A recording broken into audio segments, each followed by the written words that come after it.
بسم اللہ الرحمن الرحیم۔ جب حضرت آدم علیہ السلام اور حضرت حوا سلام اللہ علیہ کو اللہ پاک نے زمین پر بھیجا تو شیطان نے زمینی درندوں کو ورگلایا کہ وہ ان دونوں پر حملہ کریں، تو تب ہی اللہ پاک نے کتے کو پیدا کیا جس نے حضرت آدم اور حضرت حوا سلام اللہ علیہ کو ان درندوں سے محفوظ کیا۔ آئیے سب سے پہلے بات کرتے ہیں کہ کیا اس گھر میں فرشتے ہوتے ہیں جس میں کتے رکھے گئے ہوں۔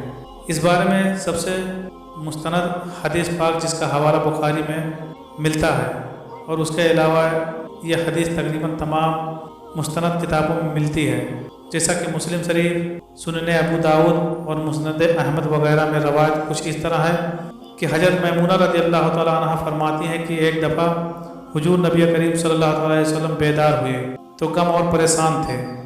میں نے پوچھا یا رسول اللہ صلی اللہ علیہ وسلم کیا بات ہے، آپ کی کیفیت بدلی ہے؟ آپ فرمانے لگے جبرائیل رات آنے کا وعدہ کیے تھے پر نہیں آئے، پورا دن اسی طرح گزرا، پھر آپ کو یاد آیا کہ ہمارے بچھونے کے نیچے کتے کا ایک پلہ ہے۔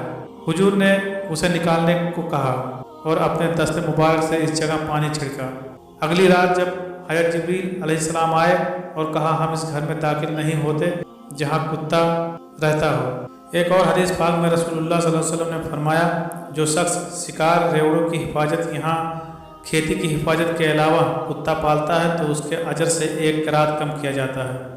ثابت ہوا کہ گھر میں فرشتوں کے داخل نہ ہونے، برتن ناپاک کرنے اور دوسری بہت سی وجوہات پر کتا گھر میں رکھنے سے منع کیا گیا ہے، لیکن صرف 3 صورتوں میں رکھا جا سکتا ہے: شکار، کھیتی، مویشیوں کی حفاظت کے لیے۔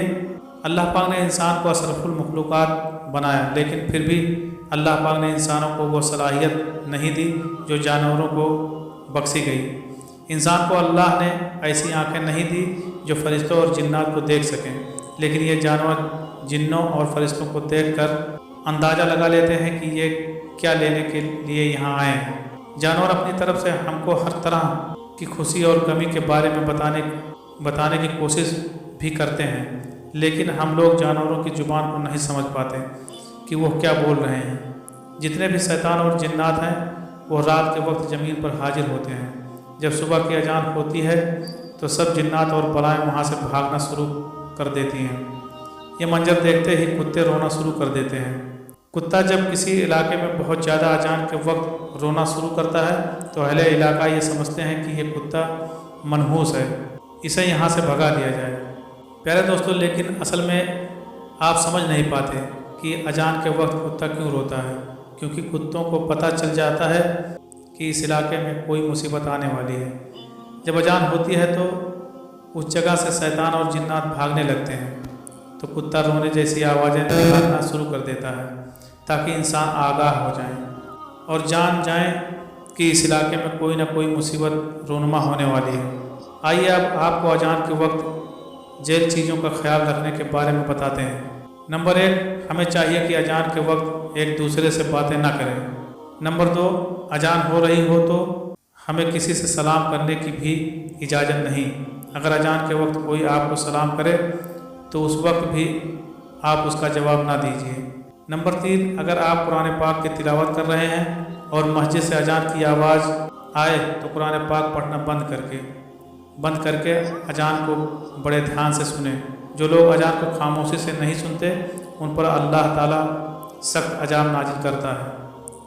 اذان کو غور سے سنتے ہوئے اس کا جواب دینا واجب ہے۔ نمبر 4، اگر آپ سفر کر رہے ہیں اور راستے میں اذان ہونے لگے تو ہمیں چاہیے کہ رک کر تسلی سے اذان سنیں جب اذان ہو رہی ہو، اور اگر ہم اذان کے الفاظ پر غور نہیں کرتے تو ہم پر اللہ عذاب نازل کرتا ہے۔